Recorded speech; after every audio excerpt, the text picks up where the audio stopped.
Bakhmut में Ukraine के पलटवार से पुतिन बेहद गुस्से में हैं। ऐसे में अब ज़ेलेंस्की के लिए अगले 24 घंटे बेहद मुश्किल साबित होने वाले हैं, क्योंककि रूस ने परमाणु बॉम्बर को एक्टिव कर दिया है। एक साथ दो परमाणु बम वर्षकों ने आसमान में ड्रिल की है। ऐसे में सवाल यह है कि क्या पुतिन अब यूक्रेन पर वो बम भी गिरा देंगे जिसे लेकर नाटो के 31 देश बीते 24 महीने से टेंशन में है।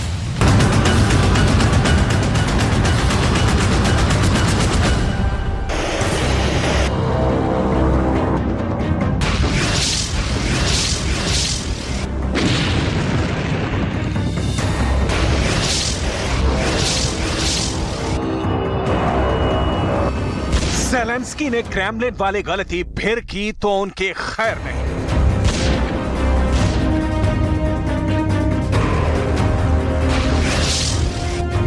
क्योंकि अब यूक्रेन का एक एक ड्रोन टारगेट पर हिट करने से पहले ही मारा जाएगा।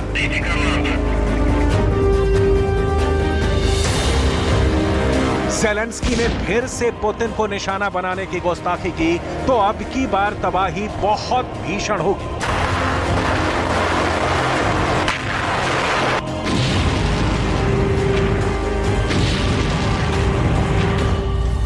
क्योंकि पुतिन के न्यूक्लियर बॉम्बर Tu-95 अब गिद्ध की तरह दुश्मन पर मंडराने लगे हैं।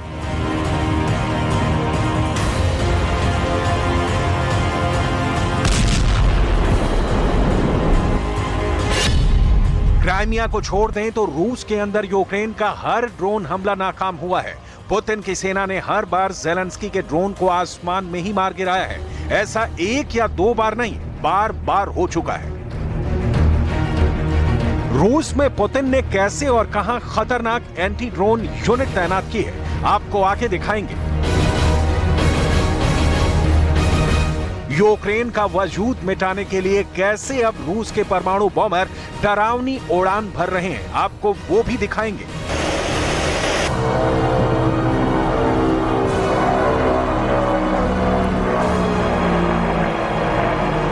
फिलहाल आप यूक्रेन में रूस का सबसे नया हमला देखिए। रूस के तोप और जंगी हेलीकॉप्टर यूक्रेन पर कहर बरपा रहे हैं।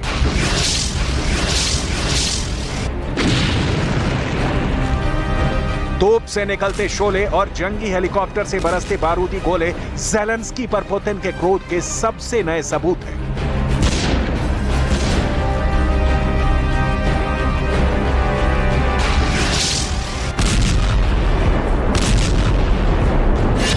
पुतिन की सेना ने बीते 24 घंटे में कुपियांस्क, बंधमान और पश्चिमी बखमूत में भयंकर हमला किया है।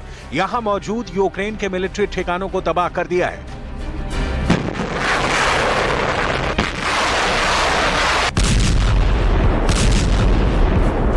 इसके जवाब में पलटवार यूक्रेन की तरफ से भी हुआ है।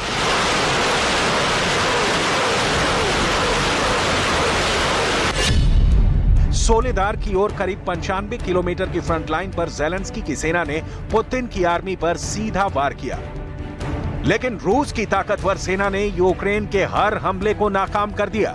ऐसे में यूक्रेन के सैनिक 1 इंच भी रूस के कब्जे वाले इलाके में दाखिल नहीं हो सके। हालांकि यूक्रेन की सरकार ने बखमूत में करीब 2 किलोमीटर तक रूस को पीछे धकेलने का दावा किया है, लेकिन यह दावा कितना सच्चा है, इस पर यकीन करना अभी बेहद मुश्किल है। दावे के मुताबिक यूक्रेन की एयरफोर्स ने बीते 24 घंटे में मिसाइलों से भी रूस की सेना पर हमला किया, लेकिन इस हमले में पुतिन की मिलिट्री का कितना नुकसान हुआ, इसकी सच्चाई सामने आनी अभी बाकी है। ये तो हुई आमने सामने की लड़ाई की बात। बीते कुछ दिनों से यूक्रेन ने रूस में घुसकर हमले की भी हिम्मत दिखाई है, जिसे रूस ने हिमाकत करार दिया और फिर पलटवार में सीधे कीव को टारगेट किया। इसी महीने की 3 तारीख को सामने आए इस मंजर ने पूरी दुनिया को हिलाकर रख दिया था, जब रूस ने दावा किया कि ज़ेलेंस्की ने पुतिन की हत्या की कोशिश की। इसके लिए क्रेमलिन पर ड्रोन से हमला हुआ, लेकिन रूस ने इस हमले को नाकाम कर दिया।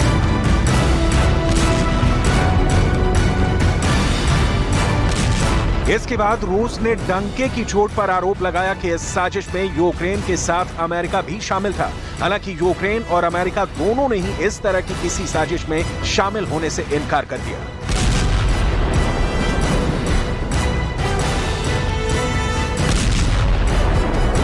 इस हमले के बाद रूस ने यूक्रेन पर नॉन स्टॉप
सेवास्तोपोल में लगातार 2 धमाके हुए और फिर पूरा तेल डिपो आग के शोलों से धधक उठा। चंद सेकंड में 10 तेल के टैंक आग की चपेट में आ गए। दावे के मुताबिक इन टैंकों में 40,000 टन तेल भरे थे, जो पल भर में खाक हो गया। इस हमले के पीछे भी यूक्रेन का ही हाथ माना गया। ऐसे में अब ज़ेलेंस्की ऐसा कोई दुस्साहस दोबारा ना कर सके, इसके लिए पुतिन ने रूस के शहर शहर एंटी ड्रोन यूनिट को तैनात करना शुरू कर दिया है। ज़ेलेंस्की हैं कि इन हमलों की जिम्मेदारी लेते नहीं हैं, लेकिन अब दावा यहां तक कर रहे हैं कि पुतिन के सैनिक तो मन ही मन हार मान चुके हैं। Які ми дуже ретельно готували цими тижнями в РНБО, Кабінеті міністрів, Офісі, в наших спеціальних службах. Перше – це пакет, що стосується Запоріжсталі. Блокуємо вплив на цю компанію держави-терориста, що існував завдяки різним підставним та офшорним особам. Частка, що контролювалася Росією через один. जबकि दूसरी तरफ रूस है कि वो यूक्रेन में युद्ध के कुछ मकसद को हासिल करने का दावा कर रहा है। Да, действительно, достаточно эмоциональная обстановка. Там ведутся очень тяжелые наступательные действия. Это очень сильный укрепрайон.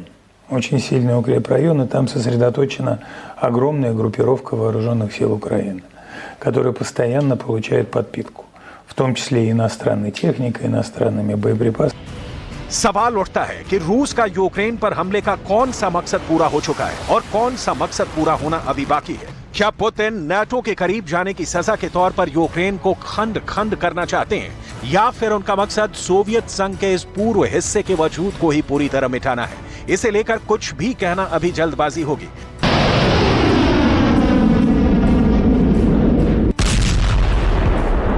वैसे ज़ेलेंस्की पर पुतिन किस कदर आग बबूला है, इसका ताजा सबूत आसमान में उड़ते रूस के ये 2 न्यूक्लियर बॉम्बर भी दे रहे हैं। सवाल उठता है कि युद्ध इतना लंबा क्यों खिंच रहा है?